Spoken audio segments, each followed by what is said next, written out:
তাহলে একতরফা দাখিলা পদ্ধতির সিকিউ অংশ।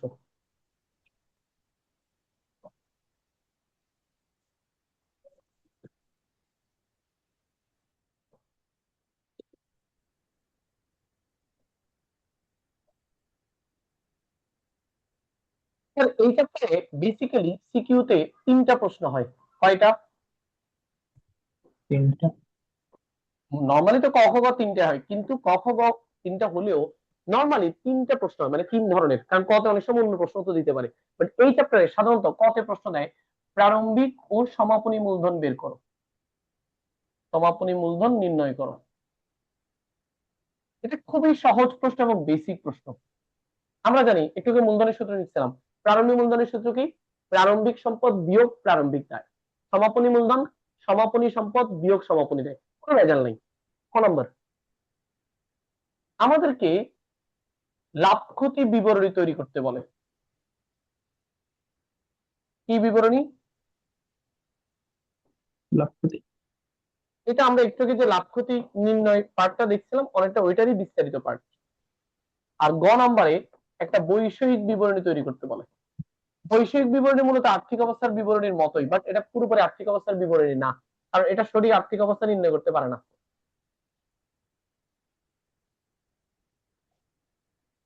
সাধারণত আমরা 3টে প্রশ্নের সম্মুখীন হই। প্রারম্ভিক ও সমাপনী মূলধন নির্ণয় করো, লাভ ক্ষতি বিবরণী প্রস্তুত করো, বৈষয়িক বিবরণী প্রস্তুত করো। এখানের মধ্যে চলুন আমরা প্রথমে প্রারম্ভিক ও সমাপনী মূলধন কিভাবে নির্ণয় করব, অসুবিধাগুলো কি কি, কোন কোন জিনিসগুলো খেয়াল রাখতে হবে, এটা একটু একটা উদ্দীপক থেকে বুঝি। এটা প্রশ্ন হিসেবে খুবই সহজ প্রশ্ন, কিন্তু সহজ হওয়ার পরেও আমরা কেন পরীক্ষায় ভুল করি এটা একটু দেখব। প্রশ্নটা কি? প্রারম্ভিক মূলধন বা সমাপনী মূলধন বের করো। এটার প্রশ্নে কি প্রবলেম চলেন দেখি। আচ্ছা, মূলধন বের করার সূত্র কি আবার বলেন তো? মূলধন বের করার সূত্র আমি কি? সম্পদ বিয়োগ দায়। সম্পদ থেকে দায় বিয়োগ করব। সম্পদ প্রারম্ভিক বিয়োগ মূলধন দায়। থেকে প্রারম্ভিক সম্পদ বাদ দিলে প্রারম্ভিক সম্পদ থেকে প্রারম্ভিক দায় বাদ দিলে প্রারম্ভিক মূলধন, সমাপনী সম্পদ থেকে সমাপনী দায় বাদ দিলে সমাপনী মূলধন। বোর্ডটা ক্লিয়ারলি দেখা যাচ্ছে? জি স্যার। আমার কাছে এই উদ্দীপকটা খুব স্ট্যান্ডার্ড একটা উদ্দীপকটা, এবং এই ধরনের উদ্দীপক পরীক্ষা আসতেই পারে, যদিও এবারে বোর্ড পরীক্ষার প্রশ্ন আরো অনেক সহজ ছিল। হ্যাঁ, এই প্রশ্নটার দিকে মনোযোগ দিয়ে দেখেন। প্রথমে বলেন তো, হাতে নগদ সম্পদ না দায়? সম্পদ। সম্পদ। সম্পদ। ব্যাংক উদ্বৃত্ত? সম্পদ। মজুত পণ্য? সম্পদ। দেনাদার?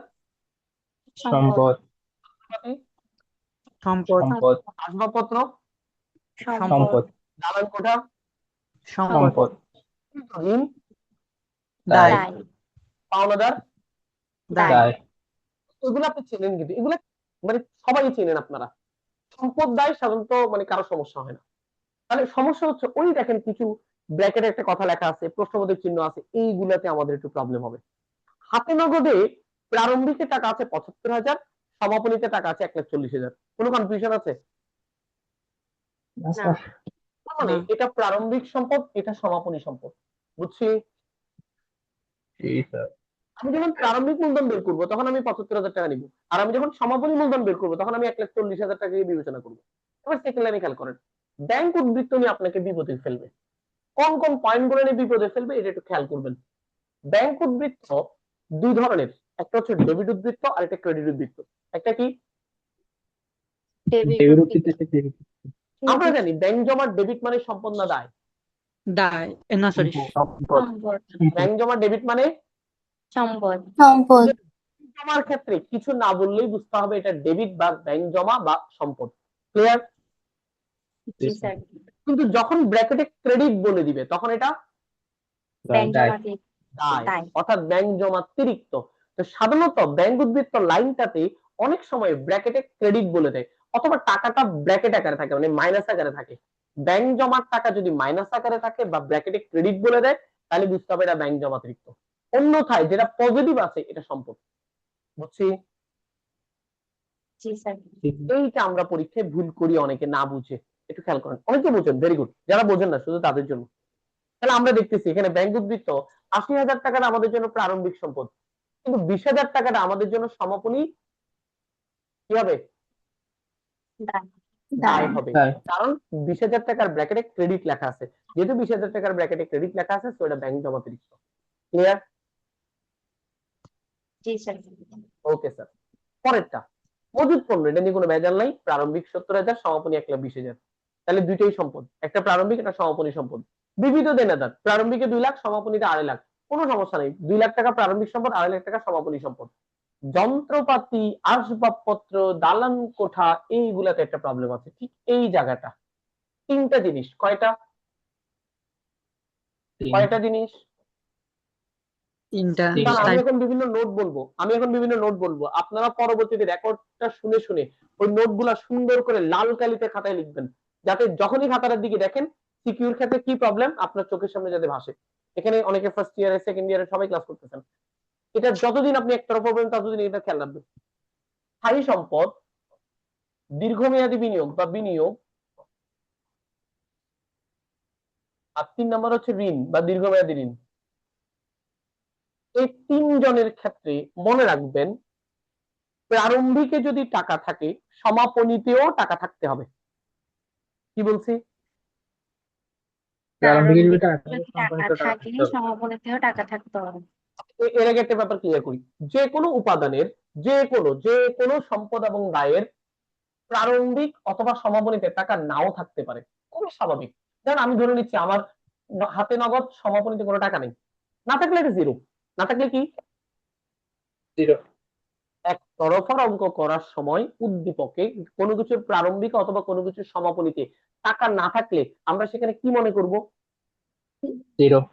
জিরো মনে করবো, অর্থাৎ কোনো প্রবলেম নেই। যেমন দেনাদারের প্রারম্ভিক নাই, সমস্যা নেই, তার পাওনাদারের সমাপনী নেই, সমস্যা নেই, নাই মানে এটা আসবে না। বুঝতে পারছি? জি জি স্যার। স্যার। তাহলে একতরফার অঙ্কে যে কোনো সম্পদ এবং দায়ের প্রারম্ভিক বা সমাপনী না থাকলে আমাদের কোনো সমস্যা নাই। নাই। নাই, এবং ওই জায়গাটা আমরা হয়তো খালি রাখবো, নয়তো জিরো লিখে দিব। বুঝছি? বুঝতে পারছি? জি জি স্যার। স্যার। প্রথম কথা শেষ। দ্বিতীয় কথা, তবে তবে 3 জিনিসের সমাপনী থাকা বাধ্যতামূলক। কয় জিনিস? তিন তিন জিনিস জিনিস। আমি কিন্তু এদের প্রারম্ভিক থাকা বাধ্যতামূলক বলিনি, কি বলছি? সমাপনী তার মানে পুরো অঙ্কে কোথাও যদি কোনো টাকা না থাকে জিরো বসায় দিব, সেটা প্রারম্ভিক হোক আর সমাপনী হোক, বাট 3 জিনিসের সমাপনী থাকা বাধ্যতামূলক। 1 স্থায়ী সম্পদ, 2 বিনিয়োগ বা দীর্ঘমেয়াদী বিনিয়োগ, 3 ঋণ বা দীর্ঘমেয়াদী ঋণ। মাথায় ঢুকছে? মাথায় ঢুকছে? জি স্যার। কারো কোনো প্রশ্ন আছে? জি স্যার। জি স্যার। কারো কোনো প্রশ্ন আছে? না। না স্যার। এখন আপনার প্রশ্ন স্যার, না স্যার। যদি সমাপনীতে না, আচ্ছা প্রথম কথা হচ্ছে স্যার সমাপনীতে থাকা বাধ্যতামূলক কেন? আচ্ছা আমি আপনাকে একটা কথা বলি, আমি মোবাইলটা বছরের শুরুতে কিনছি, তো বছরের শেষে এটা ফালাই দিছি, এরকম কিছু বলছে? না। বুঝিয়েন, একটু বুঝেন, কারণ অনেকে প্রশ্ন করবে কেন থাকতে হবে, তখন আপনি আটকে যাবেন। ধরেন আমি একটা মোবাইল কিনছি বছরের শুরুতে, এই মোবাইলটা তো আমি ফেলে দিই নাই, বিক্রিও নষ্টও হয়ে যায়নি, কারণ এরকম কোনো কথা আমাকে বলা নাই। তাহলে বছরের শুরুতে কেনা মোবাইলটা কি বছরের শেষে আমার কাছে রয়ে গেছে না? হ্যাঁ। জি স্যার। এই জন্য এই জন্য স্থায়ী সম্পদ বছরের শুরুতে থাকলে বছরের শেষেও এটা থাকতে হবে। বুঝছি? জি স্যার। জি স্যার। আসেন এবার আমরা ম্যাথ প্র্যাকটিক্যাল একটু দেখি। বোর্ডের দিকে তাকান। বোর্ডে দেখেন স্থায়ী সম্পদ, বিনিয়োগ এবং ঋণ, এই 3 জিনিসের, যেমন এখানে যন্ত্রপাতির প্রারম্ভিক আছে সমাপনী নেই, আসবাবপত্রের প্রারম্ভিক আছে সমাপনী নেই, আবার ঋণের প্রারম্ভিক আছে কিন্তু সমাপনী নেই, কিন্তু দালান কোঠার প্রারম্ভিকও আছে সমাপনীও আছে। আর একটু দ্রুত রেসপন্স করতে হবে স্যার। দালান কোঠার প্রারম্ভিকও আছে সমাপনীও আছে। তো স্যার যাদের সমাপনী নেই তাদের ব্যাপারে কি করবো স্যার? কাহিনী কি, করবোটা কি? স্যার আমরা বলছি কোন সম্পদ যখন আমরা কিনি, বছরের শুরুতে যে সম্পদটা থাকে এটা বছরের শেষে থেকে যাবে, কারণ আমরা তো বিক্রি করিনি, বিক্রির ব্যাপারে কিছু বলেও নেই। তো এই জন্য দেখেন দালান কোঠা যা প্রারম্ভিক তাই সমাপনী। তাহলে স্যার যন্ত্রপাতি আসবাবপত্রের ক্ষেত্রে কি হবে? যন্ত্রপাতি, আসবাবপত্র, ঋণ, বিনিয়োগ, এদের ক্ষেত্রে একই নিয়ম। কি নিয়ম? সমাপনীতে টাকা না থাকলে প্রারম্ভিকের টাকাটাই সমাপনীতে বসায় দিব। বুঝছি? কি বলছি? স্যার। কি বলছি? প্রারম্ভিকের টাকাটাই সমাপনীতে বসিয়ে দেব। আবার রিপিট করি, সমাপনীতে টাকা না থাকলে প্রারম্ভিকের টাকাটাই সমাপনীতে বসায় দিব। দেখেন 1,20,000 টাকা কিন্তু সমাপনীতে নাই, তাহলে আমরা সমাপনীতে কত বসাবো? 1,20,000 1,20,000। প্রারম্ভিকে আছে 60,000, সমাপনীতে কত বসাবো? 60,000 60,000। প্রারম্ভিকে আছে 30,000, সমাপনীতে কত বসাবো? 30,000 স্যার আবার একটু বলি, অনেকে আবার ভুল ধরবে, স্যার আপনি তো ভুল লিখছেন, আমি ভুল লিখি না, আপাতত ঠিক লিখছি। আমি জানি কেন ভুল বলবেন আপনারা। স্যার প্রথম নিয়ম বলি, 3 জিনিসের ক্ষেত্রে, স্থায়ী সম্পদ, দীর্ঘমেয়াদী বিনিয়োগ, দীর্ঘমেয়াদী ঋণ, 3 জিনিসের ক্ষেত্রে সমাপনীতে টাকা না থাকলে প্রারম্ভিকের টাকাটাই সমাপনীতে বসায় দিব। এই জিনিসটা বুঝছি? হ্যাঁ জি স্যার এটা কত নম্বর নিয়ম? 1 নম্বর মানে টাকা না থাকলে তার নিয়ম হচ্ছে এটা 1 নম্বর গেল। 2 নম্বর রুলস, তবে তবে এদের ব্যাপারে সমন্বয়ে যদি কিছু বলা থাকে, মানে আমরা নতুন করে কোনো সম্পদ কিনছি কিনা, বিক্রি করছি কিনা, ঋণ গ্রহণ করছি কিনা, পরিশোধ করছি কিনা, এই ব্যাপারে যদি সমন্বয়ে কিছু বলা থাকে, তাহলে এই সমন্বয়ের আইটেম গুলাকে প্রারম্ভিকের সাথে যোগ বিয়োগ করে সমাপনী টাকা বের করব। মাথায় ঢুকছে? রুলস কয়টা? 2টা। 1 নাম্বার কি বলছিলাম? সমাপনীতে টাকা না থাকলে প্রারম্ভিকটা বসে যাবে। সমাপনীতে যদি টাকা না থাকে, যা প্রারম্ভিক তাই সমাপনী সমাপনী। গুড। রুলস নাম্বার 2 কি বলছি? সমন্বয়ে কিছু বলা সমন্বয়ে থাকলে কিছু বলা থাকলে যোগ বিয়োগ করে প্রারম্ভিকের যদি সাথে যোগ এদের বিয়োগ করে ব্যাপারে সমাপনী। সমন্বয়ে কোনো ক্রয়, বিক্রয়, গ্রহণ, পরিশোধ এরকম কিছু বলা থাকে, আবার অবচয় না, মানে সম্পদ কিনছেন অথবা বিক্রি করছেন, বিনিয়োগ করছেন অথবা বিনিয়োগের টাকা ফেরত পাইছেন, ঋণ গ্রহণ করছেন অথবা পরিশোধ করছেন, এই টাইপের কিছু বলা থাকলে প্রারম্ভিকের টাকার সাথে যোগ বিয়োগ করে সমাপনীর টাকা বসাবো। বুঝছি এবার? জি স্যার। বুঝছি স্যার। তো চলেন আমরা একটু দেখি কিভাবে বের করে। তাহলে আমরা মুছে দিচ্ছি আবার। দেখেন আমরা এই স্যার আমাদের কি ক্লাস রেকর্ড গুলো দেওয়া হবে? না স্যার, এটা শুধু আমাদের স্টুডেন্টদের টেলিগ্রামে দেওয়া হবে। আচ্ছা খেয়াল করেন একটু, আর যদি মন ভালো থাকে তাহলে একতরফা ফেসবুকে দিয়ে, সরি ইউটিউবে দিয়ে দিব ইনশাআল্লাহ। আচ্ছা খেয়াল করেন একটু, দোয়া করেন আমার যাতে মনটা ভালো থাকে। স্যার যেটা বলতেছিলাম, আমরা 3 জিনিসে এবার একটু সমন্বয় চেক করি। চলেন সমন্বয় চেক করি। জনাব রফিক তার ব্যক্তিগত প্রয়োজনে, আচ্ছা এর আগে একটু বলে দিই, এটা পড়ার আগে, এই অঙ্কটার 3টা ধাপ। কয়টা ধাপ? 3টা দেখেন এইটা 1 নম্বর ধাপ, এইটা 2 নম্বর ধাপ, আর অন্যান্য তথ্য এটা 3 নম্বর ধাপ। কয়টা ধাপ? 3টা 3টা। উদ্দীপকটা পড়ার সময় সবগুলো উদ্দীপক পড়ার সময় খেয়াল রাখবেন। এখানে সাধারণত সম্পদ দায় দিয়ে দেয় মূলধন বের করার জন্য, এইখানে অতিরিক্ত মূলধন আর উত্তোলনের ব্যাপারে কিছু কথাবার্তা বলা থাকে এই সেকেন্ড প্যারাটাতে, আর থার্ড প্যারাতে ওই যে বিভিন্ন সমন্বয়গুলো থাকে। তো আমরা সেকেন্ড প্যারাতে পড়ে দেখি কোনো সম্পদ কিনছি কিনা। জনাব রফিক তার ব্যক্তিগত প্রয়োজনে সারা বছর ধরে কারবার থেকে নগদ 50,000 টাকা এবং 10,000 টাকার পণ্য উত্তোলন করেন। তার মানে মালিক এখানে উত্তোলন করছে কয় রকম? কয় রকম? 2 রকম। 2 রকম। ওকে, যদি 2 উত্তোলন, আমাদের এই রকম। উত্তোলন কাজ নেই।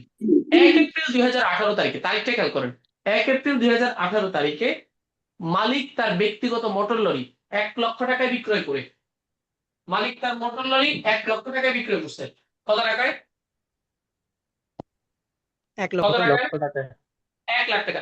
স্যার 1 মালিক লক্ষ তার মোটর লরি বিক্রি করছে, আমাদের কোনো সমস্যা হয়েছে? না স্যার এটা কি আমাদের জন্য লেনদেন হবে? না। না স্যার। না। তাহলে মালিক তার মোটর লরি কয় টাকা বিক্রি করছে আমাদের জানার বিষয় না। বিক্রয় করে উহার 5 ভাগের 2 অংশ। দেখেন মোটর লরির 5 ভাগের 2 অংশ, তাহলে মোটর লরি 1 লাখ টাকা, 1 লাখকে 5 দিয়ে ভাগ করলে 20,000 আর 2 দিয়ে গুণ করলে 40,000, তাহলে 1 লাখের 5 ভাগের 2 অংশ হচ্ছে 40,000 টাকা। কত টাকা? 40,000 তাহলে মালিক মোটর লরি বিক্রয় করে 1 লাখ টাকা পাইছে, ওখান থেকে 40,000 টাকা দিয়ে কারবারের জন্য একটা যন্ত্র কিনছে। আচ্ছা মালিক যদি প্রতিষ্ঠানকে কোনো যন্ত্র কিনে দেয়, এটা প্রতিষ্ঠানের জন্য এক প্রকার, অতিরিক্ত প্রতিষ্ঠানের মূলধন জন্য এক প্রকার অতিরিক্ত মূলধন। অতিরিক্ত ভেরি গুড। অতিরিক্ত কোন মূলধন মূলধন? কোন মূলধন?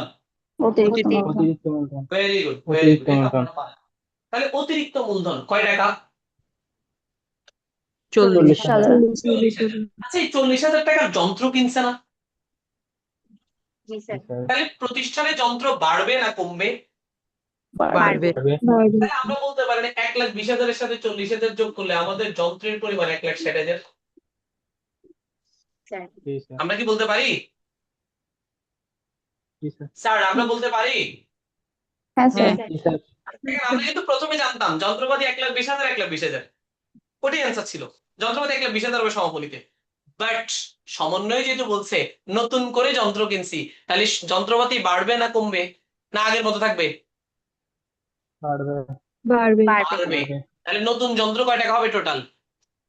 1,60,000 আমরা কি বুঝছি? জি স্যার বুঝছি স্যার আসেন পরের লাইন পড়ি। দেখেন কত সুন্দর করে উদ্দীপকে দেওয়া আছে সবকিছু। আসেন পরের লাইনে পড়ি। পরের লাইনে কি বলছে দেখেন, এছাড়াও দেনাদারের কাছ থেকে অর্থ আদায় করতে অসুবিধা হয় তিনি আরো 10,000 টাকা কারবারে সরবরাহ করেন। তার মানে মালিক আমাদেরকে আরো 10,000 টাকা দিছে, তাহলে এটাও কি অতিরিক্ত মূলধন না? জি স্যার দেখেন একতরফা কেমন মানে ফাজিল, একতরফা কেমন বিরক্তিকর টপিকস। এই যে আপনি অতিরিক্ত মূলধন 10,000 টাকা আনছেন, এটা কিন্তু অঙ্কে কোথাও লিখতে হয় না। আচ্ছা আপনি নর্মালি দুতরফা দাখিলা পদ্ধতি যখন আর্থিক বিবরণী করেন, মালিক অতিরিক্ত মূলধন আনলে আপনি কি কি করেন? সমন্বয় কি করেন বলেন তো?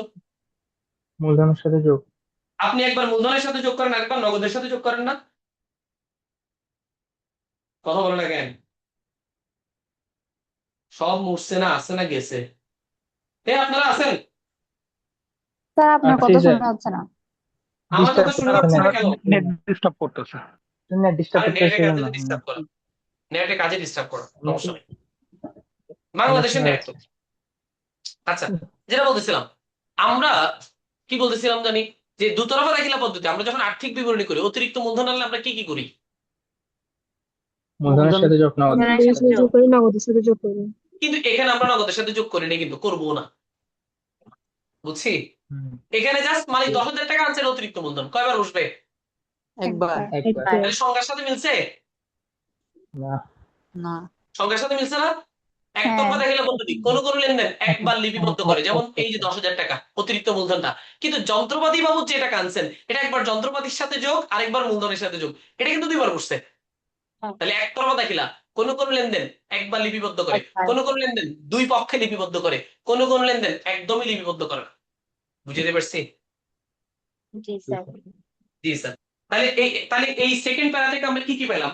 সেকেন্ড প্যারা থেকে দেখেন আমরা পাইছি আমাদের উত্তোলনের পরিমাণ 50,000 এবং 10,000 অর্থাৎ 60,000। আমাদের অতিরিক্ত মূলধন প্রথমে 40,000 পরে 10,000 অর্থাৎ মোট 50,000। ঠিক আছে? ঠিক ঠিক আছে আছে? জি স্যার জি স্যার জি স্যার। ঠিক আচ্ছা আছে আসবাবপত্রের ব্যাপারে কিছু বলছে এখানে?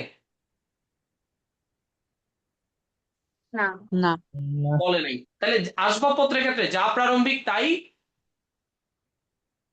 সমাপনী সমাপনী সমাপনী। তাহলে সমাপনী আসবাবপত্র কত হবে স্যার? 60,000 এবার চলেন আমরা ঋণেরটা দেখি। 1 নম্বর সমন্বয়ে ঋণ নিয়ে কিছু বলে নাই, সম্পদ নিয়ে কিছু বলে নাই। 2 নম্বর সমন্বয়ে বলে নাই, 3 নম্বর সমন্বয়ে বলে নাই, 4 নম্বর সমন্বয়ে বলে নাই। 5 নম্বর সমন্বয় একটু খেয়াল করেন। 1 জুলাই 2018 তারিখে ঋণের সম্পূর্ণ টাকা পরিশোধ করা হয়েছে। আচ্ছা বলেন তো, আপনি বছরের মাঝখানে ঋণ পুরোটা শোধ করে ফেলছেন, তাহলে বছরের শেষে কি আর ঋণ থাকবে? স্যার থাকবে? তাহলে বছর শেষে ঋণের পরিমাণ কত হবে? জিরো কত হবে? জিরো 0 টাকা। তাহলে আমরা কি বাক্সটা বুঝছি? জিরো জি স্যার জি স্যার আমরা কি বাক্সটা বুঝছি? স্যার বুঝছি স্যার আরে বাক্সটা বুঝছেন? বুঝছি স্যার এই বাক্সের মধ্যে বুঝছি স্যার এগুলোই কনফিউশন, যেগুলো থাকে না এগুলোই কনফিউশন। ওই দিনের বোর্ড পরীক্ষাতে এগুলো ছিল। আচ্ছা তাহলে এই বাক্স থেকে আমরা মূলধন বের করবো, কি বের করবো? মূলধন মূলধন বের করবো। এই বাক্স থেকে আমরা মূলধন বের করবো। আচ্ছা তো মূলধন বের করার ক্ষেত্রে আরেকটা জিনিস একটু মনে রাখবেন, সেটা কি স্যার? সমন্বয়ের কোনো আইটেম মূলধন নির্ণয় আসে না। কি বলছি বলেন তো? সমন্বয়ের আইটেম তবে কি বলছি? তবে তবে ওই একটা ঝামেলা আছে। আবার বলতেছি, সমন্বয়ের কোনো আইটেম মূলধন নির্ণয় আসে না, তবে তিনটা জিনিস মূলধন নির্ণয়ে আসতে পারে যদি সমন্বয় থাকে। অর্থাৎ সমন্বয়ের কোনো আইটেম মূলধন নির্ণয় আসে না, বাট সমন্বয়ের তিন জিনিস মূলধনে আসতে পারবে। সেটা কি স্যার? স্যার স্থায়ী সম্পদ, স্যার বিনিয়োগ, স্যার দীর্ঘমেয়াদী ঋণ।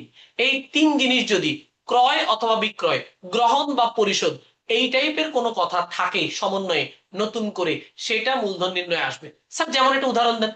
অনেক অঙ্কেই পাবেন যে মালিককে 20,000 টাকা দিয়ে প্রতিষ্ঠান একটা ডেলিভারি ভ্যান দিছে। কি দিছে? Delivery van. Delivery van. Delivery van, আচ্ছা। তো ডেলিভারি ভ্যান এক প্রকার স্থায়ী সম্পদ, এটা একটা গাড়ি আর কি। মালিক আমাদের একটা গাড়ি দিছে, কিন্তু এই নামে কি আগে থেকে কোনো সম্পদ ছিল? প্রশ্নে উত্তর হচ্ছে না। এটা কোথায় পাইছেন? সমন্বয়ে পাইছি। এই সম্পদ নতুন করে আনছে। আচ্ছা, আমরা বলছি সমন্বয়ে তিন জিনিস কেনা বেচা হইলে এটা মূলধন নির্ণয় আসতে পারবে। তো ডেলিভারি ভ্যান যেহেতু নতুন করে কিনছেন, আগে থেকে ছিল না, তাহলে এটা সমাপনী সম্পদ হিসেবে বসবে। কোন সম্পদ? সমাপনী। তাহলে আমি কি বুঝাতে পারছি? সমন্বয়ের কোনো আইটেম মূলধন আসবে না। নির্ণয়ে আসবে। মূলধন নির্ণয় আসবে না। তবে কয় জিনিস আসতে পারে? তিন জিনিস। তিন জিনিসের কি আসবে? অপচয় আসবে, সুদ আসবে, কি আসবে? ক্রয় বিক্রয় না, ঋণ। ক্রয় বিক্রয় ক্রয়, পরিশোধ। বিক্রয়, গ্রহণ, পরিশোধ। ঠিক আছে।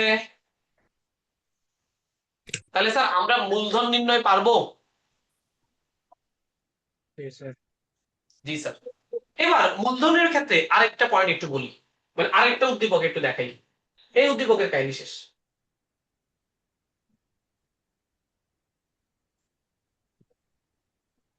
আমার এখানে মূলধন নির্ণয়ের আরেকটা উদ্দীপক, একটু ওয়েট করেন। হ্যাঁ, মনে হয় মনে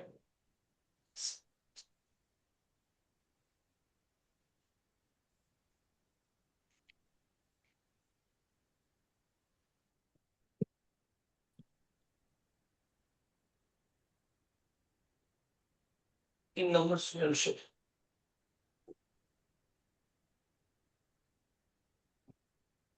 আমি কয়েকটা মূলধন নির্ণয়ের ব্যাপারটা একটু দেখাই, তারপর আমরা লাভ ক্ষতি বিবরণী নিয়ে আলোচনা করবো। কারণ আমরা চাচ্ছি এই অঙ্কে যাতে আমাদের আর কখনো কোনো প্রবলেম না হয়। এই উদ্দীপকটা একটু খেয়াল করেন, আগের উদ্দীপকের সাথে একটা পার্থক্য কি দেখেন তো একটু। স্যার দ্রুত দেখেন। জনাব শাওন তার হিসাবের বই দুতরফা দাখিলা পদ্ধতি মোতাবেক সংরক্ষণ করেন না। 2018 সালের 1 জানুয়ারি তারিখে তার ব্যবসায়ের মূলধন ছিল 2,50,000 টাকা। তার মানে আপনাকে অলরেডি 1 তারিখের মূলধন দিয়ে দিছে না? জি দিয়ে স্যার। দিছে? দিয়ে দিছে? জি স্যার। জি স্যার। জি স্যার। তার মানে আপনাকে প্রারম্ভিক মূলধন দেয়া আছে। হ্যাঁ। কোন মূলধন দেয়া আছে? প্রারম্ভিক মূলধন। তাহলে আপনি এখন কোন মূলধন বের করবেন? সমাপনী। মূলধন। হ্যাঁ, সমাপনী মূলধন বের করার জন্য আপনাকে অলরেডি আইটেম গুলা দেয়া আছে। তো পড়েন তো আইটেম গুলো কি কি, পড়েন মনোযোগ দিয়ে পড়েন। নগদ তহবিল, প্রাপ্য, মজুত পণ্য, 15% 15% বিনিয়োগ, বিনিয়োগ, যন্ত্রপাতি, যন্ত্রপাতি, আসবাবপত্র। আসবাবপত্র, প্রয়োজনীয় হিসাব, বকেয়া বেতন। তাই তো? আচ্ছা, আমরা বলছিলাম বক্সের আইটেম গুলো দিয়ে আমরা মূলধন বের করি। তবে আচ্ছা, সমন্বয়ের কেউ কি মূলধন নির্ণয় আসবে? না। না স্যার। আসবে না। কিন্তু দ্বিতীয় নিয়ম কি বলছিলাম?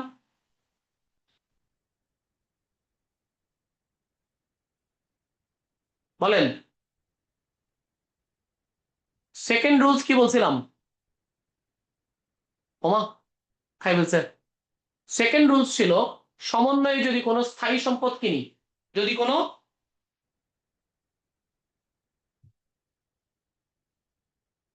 আমরা কি আছি?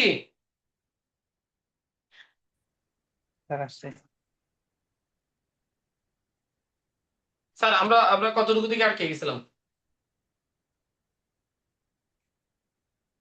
বলেন।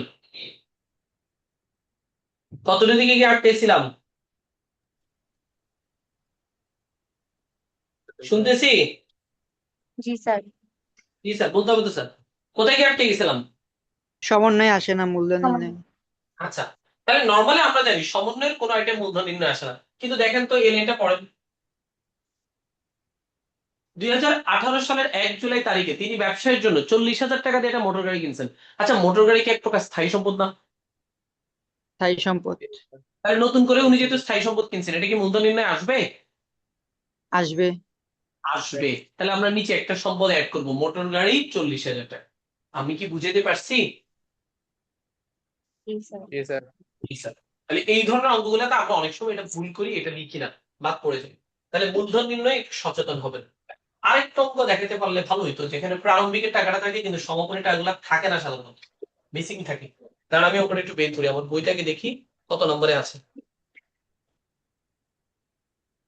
সম্ভবত পাইছি সৃজনশীল 4 বইতে জনাব মান্নানের অঙ্কটা। আমি মূলত দেখাতে চাচ্ছি কত ভাবে প্রশ্নে ঝামেলা করতে পারো সেটা। দেখেন মিস্টার মান্নান একজন খুচরা ব্যবসায়ী। কত তারিখে এটা? 1 জানুয়ারি। 1 জানুয়ারি তারিখে তার কারবারের আর্থিক অবস্থা দিয়ে দিছে, এবং অলরেডি এখানে একটা মূলধন বের করা আছে। তাহলে এটা কোন মূলধন? প্রারম্ভিক। প্রারম্ভিক মূলধন, রাইট। তার মানে আমাদেরকে এখানে যে সম্পদ এবং দায় দেয়া আছে, এগুলো কোন সম্পদ কোন দায়? এই কি বলে এগুলা? বলছে আমাকে প্রারম্ভিক। অলরেডি যে সম্পদ এবং দায়গুলো দেয়া আছে, এগুলো কোন সম্পদ কোন দায়? প্রারম্ভিক সম্পদ প্রারম্ভিক দায়। আচ্ছা, এদের সাথে সমাপনী সম্পদ এবং দায়ের কি কোনো সম্পর্ক আছে? না। অবশ্যই আছে। কি বলছে নাই? অবশ্যই আছে, অবশ্যই আছে, অবশ্যই আছে। এই 3 জিনিসের। কয় জিনিসের? 3 জিনিস। স্যার কয় জিনিসের? 3 জিনিসের। এই উদ্দীপক আসলে, এটা কিন্তু সহজ উদ্দীপক, এটা আসলে পোলাপাইন ভুল করে। কারণ এই উদ্দীপকে সাধারণত নিচে, মানে এই বক্সের নিচে আবার দেখেন 2টা লাইন আছে, ওই লাইনে সাধারণত স্থায়ী সম্পদ, দীর্ঘমেয়াদী ঋণ, বিনিয়োগের ব্যাপারে কিছু বলা থাকে না। তখন অনেকে এগুলাকে আর মূলধনে আনে না, এগুলা ছাড়া অঙ্ক করে ফেলে। আসলে ঘটনা হচ্ছে এগুলো আসবে কোত্থেকে? প্রারম্ভিকের টাকাটাই সমাপনীতে বসায় দিব। বুঝছি? জি স্যার। এই চলেন একটু দেখি, চলেন দেখেন মিলান। দেখেন আমাকে নিচে বলছে, নিচে বলছে প্রাপ্য হিসাব 2,90,000। তার মানে এই প্রাপ্য হিসাবটা সমাপনী প্রাপ্য হিসাব। মজুদ পণ্য 1,40,000, তার মানে সমাপনী মজুদ। নগদ তহবিল 40,000, তার মানে সমাপনী নগদ তহবিল। তারপর প্রদেয় হিসাব 1,20,000, তার মানে সমাপনী প্রদেয় হিসাব। ব্যাংক জমা অতিরিক্ত 25,000। আচ্ছা দেখেন তো এখানে কোনো স্থায়ী সম্পদ, দীর্ঘমেয়াদী ঋণের ব্যাপারে কিছু বলছে? না। তা আপনি সমাপনী মূলধন নির্ণয়ে স্থায়ী সম্পদ আনবেন না? হ্যাঁ। সমাপনী মূলধন নির্ণয়ে তো স্থায়ী সম্পদ থাকে, তাই তো? জি স্যার। জি স্যার। কিন্তু এখানে আছে? না। তাহলে এগুলো কোত্থেকে নিতে হবে? প্রারম্ভিক থেকে প্রারম্ভিকের টাকাটাই সমাপনীতে হুবহু বসায় বসে যাবে। বসায় দিতে হবে। তবে যদি নতুন করে কোনো সম্পদ কিনি, সেটা কি করতে হবে? যোগ যোগ করতে হবে বা অ্যাড করতে হবে। তাহলে আমরা বলতে পারি সমাপনী আসবাবপত্র 1,90,000 বসবে, সমাপনী ইমারত 4 লাখ টাকা বসবে, সমাপনী 10% ঋণ 1,40,000 টাকা বসবে। বুঝছি? জি জি স্যার। স্যার। জি স্যার। আমি আপনাদেরকে 1, 3, 4 তিনটা অঙ্কের কথা বলছিলাম টোটাল। তিনটা অঙ্ক একটু ভাষায় দেখবেন, তিনটা অঙ্ক করলে সব ধরনের খুঁটিনাটি ক্লিয়ার। আর এবারের বোর্ড প্রশ্নে সিলেট বোর্ডের প্রশ্ন রিপিট হচ্ছে। সিলেট বোর্ডের ভেজাল্লা প্রশ্নগুলো এবার আসতেছে। সিলেট, যশোর, চট্টগ্রাম এবারের বোর্ড পরীক্ষায় 3 বোর্ডের আধিক্য দেখা যাচ্ছে। তাহলে আপনারা সিলেট বোর্ড 2019, চট্টগ্রাম বোর্ড 2019 আর বরিশাল 2019, এই তিনটা একতরফা করে একতরফা পুরো দুষ্ট হয়ে গেছে। আসেন এরপরে। এখন এই অঙ্কটার নিচে দেখেন আরো কিছু কাহিনী আছে। এই অঙ্কটার নিচে এগুলো সমন্বয়, সমন্বয় দেখেন তো কোনো সম্পদের কথা বলছে? বলছে? শুধু ডেলিভারি ইভেন্ট হয়। তার মানে এটা সমাপনী সম্পদ নির্ণয়ে, সরি সমাপনী মূলধন নির্ণয়ে আসবে। বুঝছি? তাহলে আমরা কি এবার মূলধন বের করতে পারবো? জি জি স্যার। স্যার। জি স্যার। তাহলে আমার মূলধনের আলাপ শেষ। কার আলাপ শেষ? মূলধনের আলাপ শেষ। মূলধনের আলাপ শেষ। এবার আমি লাভ ক্ষতি বিবরণীর আলাপ করব। কার বিবরণী? লাভ ক্ষতি। চলুন আমি লাভ ক্ষতি বিবরণীর একটা স্যাম্পল দেখাই ফেলি, তারপর আমি স্যাম্পল থেকে কিছু আইটেম নিয়ে আলাদা নোট লিখে দিব। আমি এতক্ষণ ধরে মূলধন লিখছি, কিন্তু মূলধনের কোনো ফরম্যাট আমি শেখাচ্ছি না, এটা আপনারা নিজেরা করবেন, আশা করি পারবেন। বিবরণ, টাকার ঘর দুইটা। আচ্ছা কিভাবে করবেন একটু দেখাই দিই, কিভাবে মূলধন নির্ণয়ের ঘর করবেন। ধরেন এটা ক নম্বর প্রশ্ন। ক, প্রারম্ভিক ও সমাপনী মূলধন নির্ণয়, এই নামে পয়েন্ট করবেন। করে বিবরণ টাকার ঘর কয়টা করবেন? এটা দুইটা। একটা হবে প্রারম্ভিক প্রারম্ভিক, সমাপনী আরেকটা হবে সমাপনী। সমাপনী। সমাপনী। প্রথমে সম্পদ নামে একটা পয়েন্ট করবেন। সম্পদ নামে একটা পয়েন্ট করবেন, সম্পদগুলো সব লিখবেন। ধরো আমি কিছু সম্পদ লিখতেছি, কথার কথা নগদ, ব্যাংক জমা, এরপরে ধরেন আসবাবপত্র লিখলাম। এই ফরম্যাটটা আমি জাস্ট বোঝানোর জন্য লিখতেছি। ধরেন নগদের প্রারম্ভিক সমাপনী আছে। আচ্ছা টাকা দিয়ে বুঝি, তাহলে একটু সহজ হবে। ধরেন নগদ প্রারম্ভিকে 10,000 টাকা আর সমাপনীতে 20,000 টাকা। ব্যাংক জমা প্রারম্ভিকে ধরলাম 8,000 টাকা, আর আসবাবপত্র প্রারম্ভিকে আছে 30,000 টাকা, সমাপনীতে কিছু ছিল না, সমাপনীতে আমরা 30,000 টাকা দেখে দেখে বসাই দিচ্ছি। ধরে নিচ্ছি এই অঙ্কে আর কোনো সম্পদ নাই। আমরা একটা ফরম্যাট দেখাচ্ছি কিভাবে পরীক্ষা। এই কথা বলতেছেন কে? কার মাইক্রোফোন আওয়াজ হচ্ছে?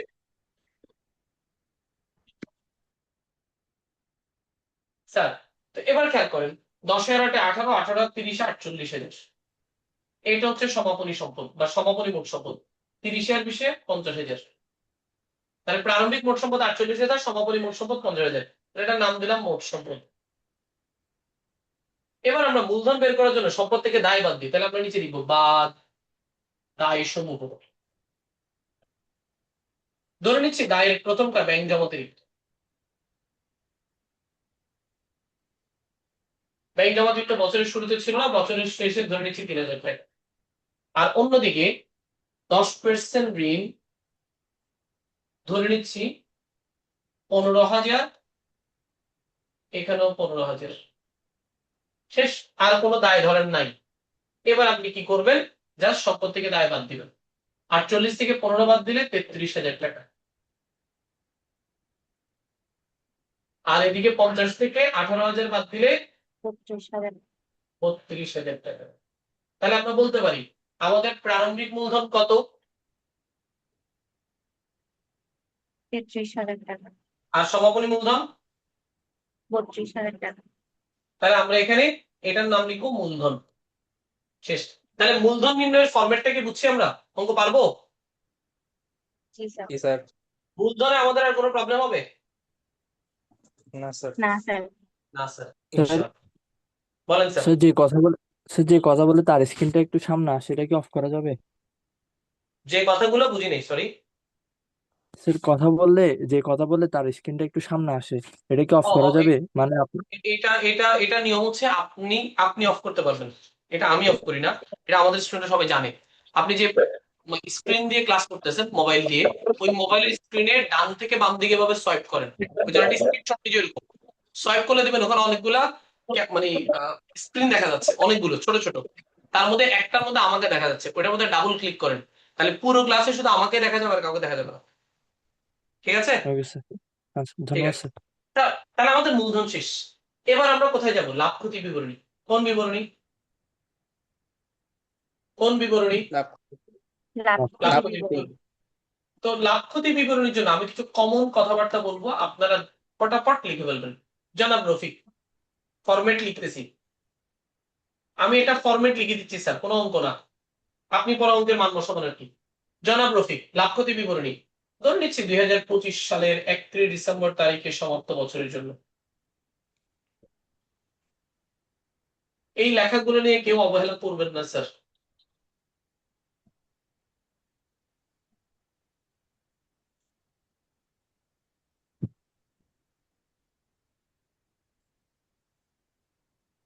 বিবরণ টাকার ঘর কয়টা রে?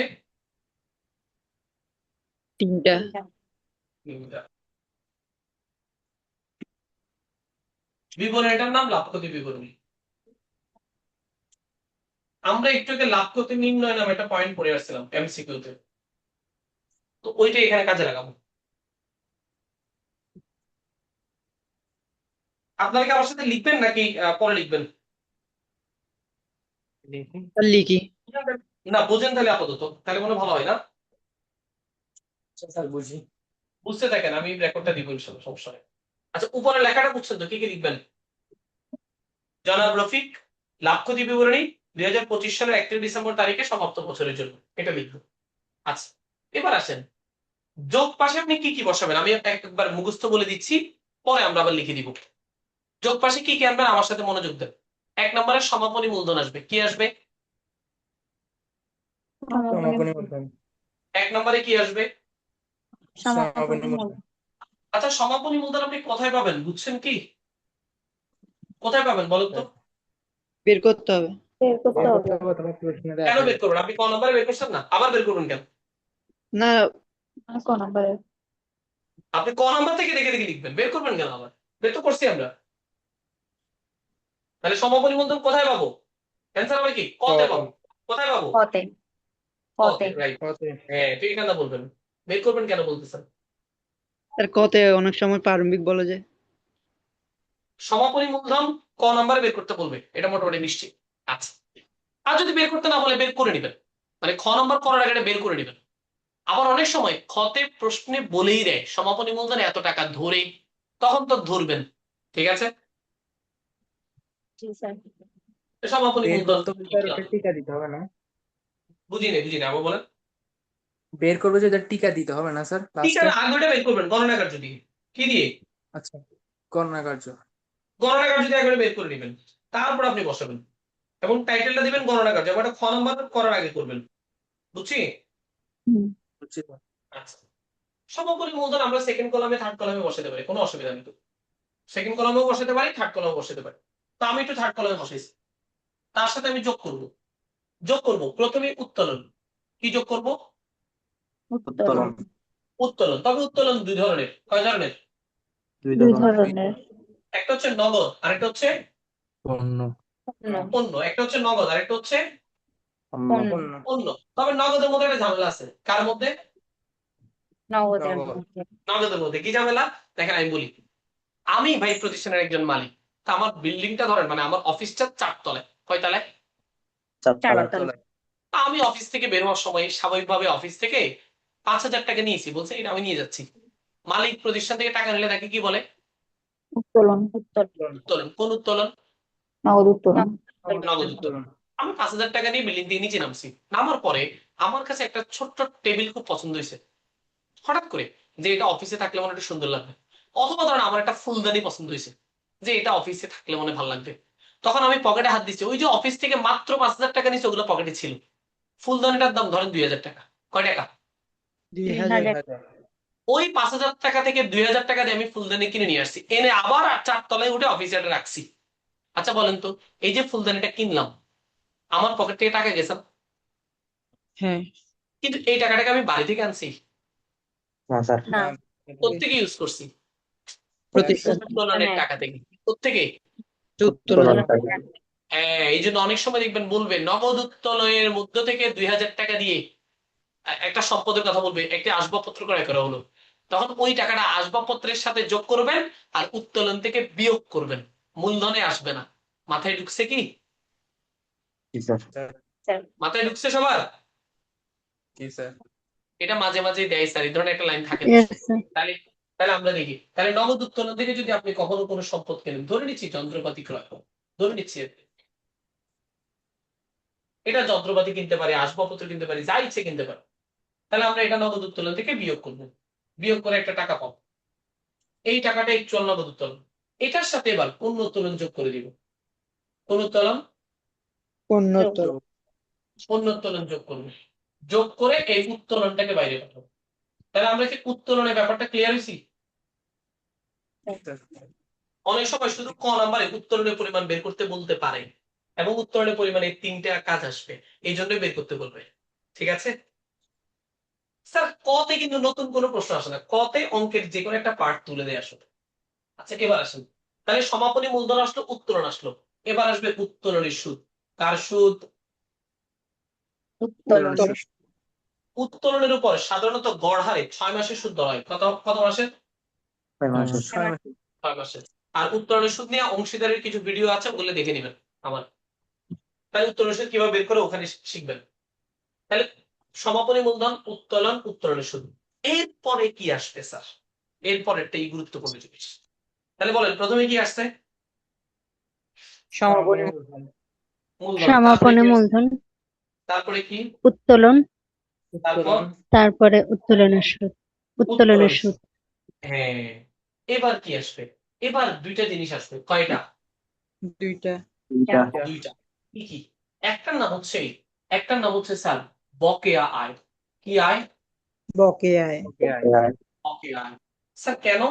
একতরফাতে এই অংশটাকে আয় অংশ ধরা হয়, মানে অনুমান করা হয়, যদিও এটা আয় অংশ না, কারণ একতরফাতে আয় আসে না। সাধারণত আয়গুলা এইদিকে আসবে। তো এই অঙ্কে তো কোনো আয় থাকে না। তাহলে স্যার বকেয়া আয় কেন আনছেন? বকেয়া আয় সমন্বয়ে দেয়া আছে, তো সমন্বয়ের আইটেমটা আপনাকে সমন্বয় করতেই হবে। আচ্ছা, তো বকেয়া আয় কি হয়? নরমালি আয়ের সাথে যোগ হয়, কিন্তু আপনার কাছে কি কোনো আয় আছে? না স্যার। তাহলে আপনি আয়ের পাশে জাস্ট বকেয়াটা লিখে দিবেন। যোগ তো করতে পারতেছেন না, কারণ আইটেমটা তো নাই। এই জন্য জাস্ট এটাকে বসায় দিবেন। এই জন্য আমরা লিখতেছি বকেয়া আয় বা প্রাপ্য আয়। তাহলে সমাপনী মূলধন অংশে কোন অংশ আসবে, কোন আয় আসবে? বকেয়া বা প্রাপ্য আয়। বকেয়া আয়। আয়। আচ্ছা। এরপরে অগ্রিম খরচ আসবে। কোন খরচ? অগ্রিম খরচ। স্যার বকেয়া এটা বুঝলাম, ঠিক আছে, এটা আয় আয়ের সাথে যোগ হয়, এই জন্য আপনি বসেছেন। বাট অগ্রিম খরচ স্যার কেন আসবে? আসেন এটার ব্যাখ্যা দিই। এবং অগ্রিম খরচ এখানে ব্যতিক্রম। অগ্রিম খরচ আসবে, অগ্রিম খরচ মূলত আয় বিবরণীতে খরচ থেকে বিয়োগ হয়। কার থেকে বিয়োগ হয়? খরচ খরচ থেকে। তো খরচ তো বসবে বিয়োগ অংশে। কোন অংশে? বিয়োগ। আচ্ছা, এই অঙ্কে কোনো খরচ আছে? আচ্ছা, না, কারণ আপনি বেসিকে পড়ে আছেন, এই চ্যাপ্টারে কোনো খরচ আসে নাই না। আচ্ছা না তো যেহেতু খরচ আসে না, তাহলে আপনি খরচ থেকে অগ্রিম খরচ বিয়োগ করতে পারবেন? না না, তাহলে বিয়োগ পাশে বিয়োগ করা যে কথা, যোগ পাশে লেখা same কথা। মাথায় ঢুকছে? জি স্যার। এই অগ্রিম খরচটা বসানোর কথা স্যার এটা বিয়োগ একটু পাশে। আরেকবার বলুন। আবার বলতেছি, অগ্রিম খরচটা বিয়োগ পাশে খরচ থেকে বিয়োগ করার কথা, কিন্তু এই অঙ্কে কোনো খরচ আছে? নাই স্যার না স্যার। তাহলে বিয়োগ করতে পারবেন? না না।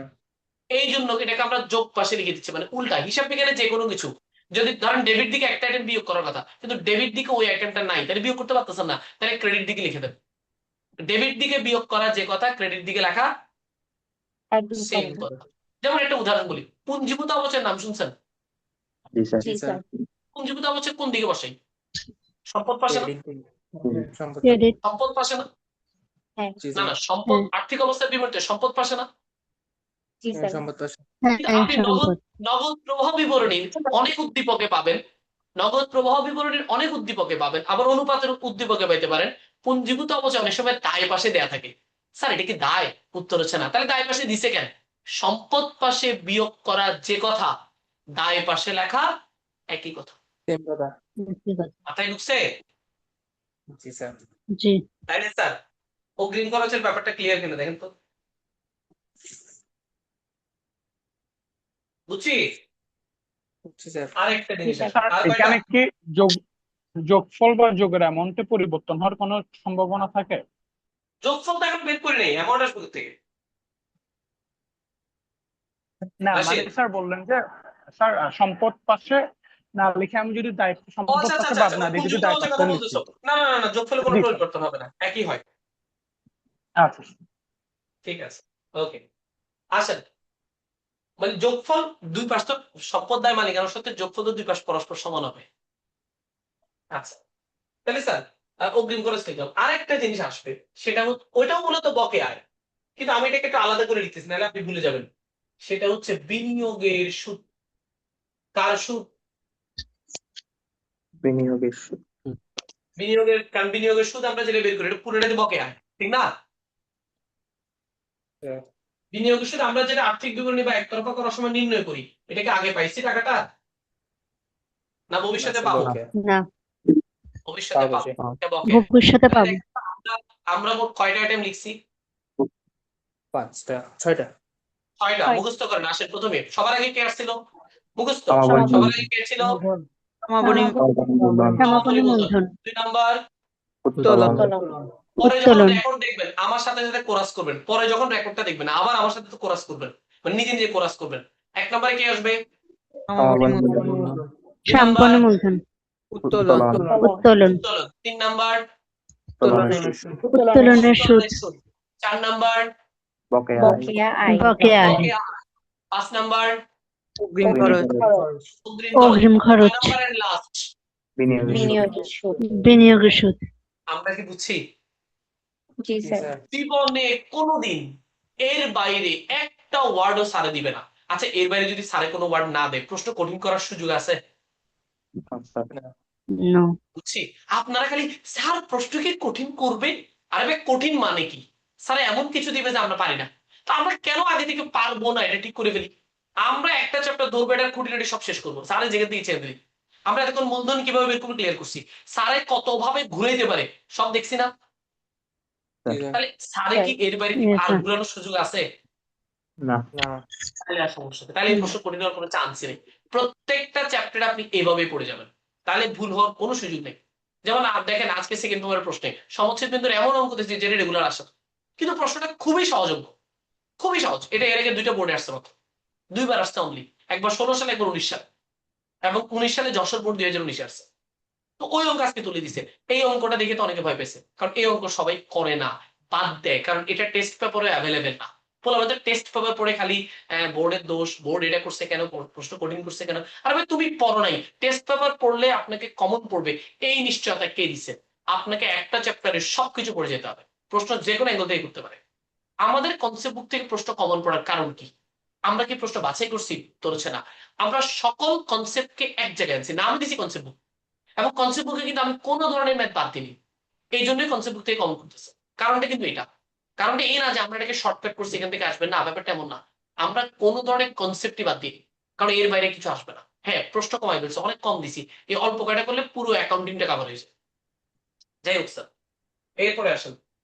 আর কনসেপ্ট বুকে যাহা বাদ দিবেন পরীক্ষায় আসবে। আসবে তাহাই আসবে। গুড। তাহলে স্যার আমাদের যোগ পাশ তো শেষ, তো যোগ পাশে যোগ করে বাইরে পাঠিয়ে দিই। যোগ পাশ যোগ করলাম, বাইরে পাঠালাম, আগে থেকে সমাপনী মূলধন আছে, যোগফলটা বের করলাম। স্যার এই যোগফল নিয়ে আপনাদের কারো কোনো কনফিউশন স্যার আছে? বলেন বলেন। স্যার ওই যে এখানে প্রদেয় বিলের বাটা সঞ্চিতি পাওনাদার বাটা সঞ্চিতি লাগবে আসবে না? লাগবে লাগবে লাগবে লাগবে, দরকার নেই, এত জটিলতা যায়। ঠিক বইয়ের আছে, ফরম্যাটে লেখা আছে যে। আমি জানি বইটা আমার সামনে আছে। ঠিক আছে, আচ্ছা, তারপরে আসেন। তারপরে হচ্ছে এবার বাদ পাশ। বাদ পাশে জানি কারা আসে নরমালি, ওই প্রারম্ভিক মূলধন, আমরা ফরম্যাটে দেখে আসছিলাম তো শুরুতেই এমসিকিউ অংশে। কে কে আসবে বলেন? প্রারম্ভিক মূলধন, তারপর অতিরিক্ত মূলধন। অতিরিক্ত মূলধন, তারপর মূলধনের সুদ। ওই উপরের অংশ বলে ফেলেন না, উপরের অংশের মতো প্রারম্ভিক মূলধন, অতিরিক্ত মূলধন। হ্যাঁ, এরপরে স্বাভাবিকভাবেই মূলধনের সুদ। আচ্ছা, মূলধনের সুদ নিয়ে একটা কনফিউশন আছে, যদি আমি কিছু কনফিউশনে আবার কথা বলবো একটু পরে। এরপরে এই রেকর্ডটা শেষ করবো, তারপর আমরা বৈষয়িক বিবরণী নিয়ে আরেকটা অংশ রেকর্ড করবো, মোট 3টা পার্ট করবো, নাহলে বিশাল ভিডিও হয়ে যাবে, অনেকে মনোযোগ ধরে রাখতে পারে না। বাট এই ক্লাসটা আজকে আমি খুব আস্তে আস্তে নিচ্ছি, বারবার রেকর্ড অফ করতেছি, কিন্তু ক্লাসটা আমি আস্তে আস্তে নিব, কারণ এই চ্যাপ্টারটা খুব সফটলি বোঝা দরকার। চ্যাপ্টারটাকে অনেকে কঠিন মনে করে, এবং এই চ্যাপ্টারকে অনেকে প্রথমে বাদ দিয়ে দেয়, এটা কঠিন চ্যাপ্টার মনে না, এবং পরীক্ষা খুব অল্প সময়ে অঙ্কটা সলভ করা যায়। এই অঙ্ক করতে কিন্তু বেশিক্ষণ লাগে না। স্যার যেটা বলতেছিলাম, প্রারম্ভিক মূলধন, অতিরিক্ত মূলধন, মূলধনের সুদ কার উপর ধরবেন? এটা একটা কমন প্রশ্ন স্টুডেন্টদের। স্যার মূলধনের সুদ কার উপর ধরবো? স্যার মূলধনের সুদ আমরা প্রারম্ভিক মূলধনের উপর ধরবো। কার উপর? প্রারম্ভিক মূলধন। মূলধনের উপর। এতটুকুতে কোনো কনফিউশন আছে? ওয়ার্ডটা মাথায় না। ঢুকছে? জি স্যার। কার উপর ধরবো জানি? প্রারম্ভিক মূলধনের উপর। প্রারম্ভিক মূলধনের উপর। তবে তবে যদি অতিরিক্ত মূলধন থাকে, যদি কি থাকে, অতিরিক্ত মূলধন। অতিরিক্ত মূলধন। এবং অতিরিক্ত মূলধনের তারিখ থাকে, কি থাকে, তারিখ থাকে। তাহলে ওই মূলধনের উপরও সুদ ধরতে হবে। মাথায় ঢুকছে? জি স্যার আবার বলতেছি, আবার রিপিট করতেছি, যদি অতিরিক্ত মূলধন থাকে এবং ওই অতিরিক্ত মূলধনের তারিখ থাকে, তাহলে তার উপর সুদ ধরবো। ঠিক আছে? ঠিক আছে জি স্যার স্যার। আবার কেউ কেউ বলেন অতিরিক্ত মূলধনের তারিখ না থাকলে 6 মাসের সুদ ধরবো। এই নিয়মটাকে আমরা ঠিক ভুল বলবো না, আবার পুরোপুরি শুদ্ধ বলবো না, কারণ এটা সুনির্দিষ্ট কোনো নিয়ম না। এটা যারা লিখছেন তারা আমার নিচে নোট দিচ্ছেন, ও ধরে নেওয়া হলো অতিরিক্ত মূলধন 6 মাসে কেন হয়েছে, এই ধরনের একটা নোট দেয়। ঠিক আছে, তা আমি আবার অতিরিক্ত মূলধনের উপর যদি তারিখ না থাকে সুদ ধরে নেব। both are correct, দুইটা নিয়মই কারেক্ট। ঠিক আছে, আপনি যাই করেন নোট দিবেন, আপনি যাই করেন নোট দিবেন। কেউ যদি অতিরিক্ত মূলধনের তারিখ না থাকলেও সুদ ধরেন, 6 মাসের সুদ ধরেন সেক্ষেত্রে নোট দিবেন অতিরিক্ত মূলধনের উপর 6 মাসের সুদ ধরা হলো। আর যদি আপনি সুদ নাও ধরেন সেক্ষেত্রে আপনি নোট লিখবেন অতিরিক্ত মূলধনের উপর কোনো সুদ ধরা হলো না, কারণ এর তারিখ উল্লেখ করা নেই। আপনার এই নোট হচ্ছে অ্যান্টিবায়োটিকের মতো বা ভ্যাকসিনের মতো। দেখেন ভ্যাকসিন দিলে যেরকম শরীরে রোগ ঢুকতে পারে না, ঠিক নোট দিলে অ্যাকাউন্টিং এর অনেক কিছু কারেক্ট হয়ে যায়। বুঝছি? তাইফা বলেন। স্যার তারিখ না দিয়ে যদি বছরের মাঝামাঝি সময় বলে? একই তো কথা, মাঝামাঝি মানেই তো তারিখ আছে। বছরের মাঝামাঝি তার আপনি বুঝে কি জুলাইয়ের 1 তারিখ, এটা তো অবশ্যই তারিখ। বুঝছি? জি স্যার। জি স্যার। চলেন পরের অংশে দিই। তাহলে 3টা পার্ট তো গেল। এবার ওই আবার আগের মতো অগ্রিম বকেয়া নিয়ে একটু কাজ করি। স্যার এখানে বকেয়া খরচ আসবে। কি খরচ? বকেয়া বকেয়া খরচ। ওই উপরের সাথে মিল লাগতেছিল আমার কি, বকেয়া খরচ বা প্রদেয় খরচ। আচ্ছা অগ্রিম কোনটা আসবে বলেন তো? অগ্রিম আয়। ভেরি গুড, অগ্রিম আয় আসবে। আয় পাশে অগ্রিম বিয়োগ করা যে কথা, খরচ পাশে মানে বিয়োগ পাশে অগ্রিম আয় লেখা একই কথা। তাহলে এই 5টা কমপ্লিট সেকেন্ড দেখেন মুখস্থ হয়েছে। 1 নম্বরে কি আসবে? প্রারম্ভিক মূলধন, 2 নম্বর, অতিরিক্ত মূলধন, অতিরিক্ত মূলধন, 3 নম্বর, মূলধনের সুদ, সুদ, 4 নম্বর, বকেয়া ব্যয়, বকেয়া খরচ, 5 নম্বর, অগ্রিম আয়, অগ্রিম আয়, অগ্রিম আয়, 6 নম্বর ঋণের সুদ। 6 নম্বর কি? ঋণের সুদ। স্যার একটু বুঝছি।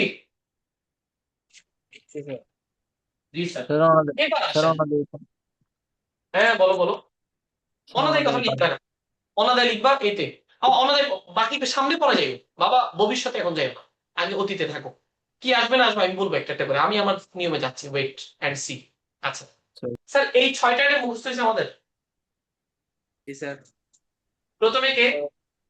প্রারম্ভিক মূলধন, প্রারম্ভিক মূলধন, তারপর অতিরিক্ত অতিরিক্ত মূলধন, মূলধন, তারপর মূলধনের মূলধনের সুদ, সুদ, তারপর বকেয়া খরচ, বকেয়া খরচ, বকেয়া খরচ, তারপর অগ্রিম অগ্রিম আয়, আয়, তারপর ঋণের সুদ। আচ্ছা এবার আসেন, আমরা নরমালি জানি একতরফা দাখিলা পদ্ধতিতে লাভ ক্ষতি বিবরণীতে কোনো ধরনের আয় ব্যয় আসে না, আসে না, লিপিবদ্ধ করা হয় না, কিন্তু অনুমান নির্ভর আয় ব্যয়গুলো এখানে আসবে। স্যার অনুমান নির্ভর আয় ব্যয় কারা? অবচয়, কুরিন, কুরিন সঞ্চিতি। বলেন কি কি বলছি? অবচয়, অবচয়, কুরিন, কুরিন অবচয়, সঞ্চিতি, কুরিন, কুরিন সঞ্চিতি। কুরিন। ক্লিয়ার? জি। তাহলে চলেন লিখি অবচয়। স্যার অবচয় ধরবো আমরা প্রারম্ভিক সম্পদের উপর। কার উপর? প্রারম্ভিক সম্পদের উপর। অবচয় ধরবো কার উপর? প্রারম্ভিক সম্পদের উপর। মনে রাখবেন 3টা জিনিসের সাথে রিলেটেড আইটেম গুলা প্রারম্ভিক টাকার উপর ধরতে হবে। একটু বলে দিই তাহলে ভুলে যাবো একটু পরে।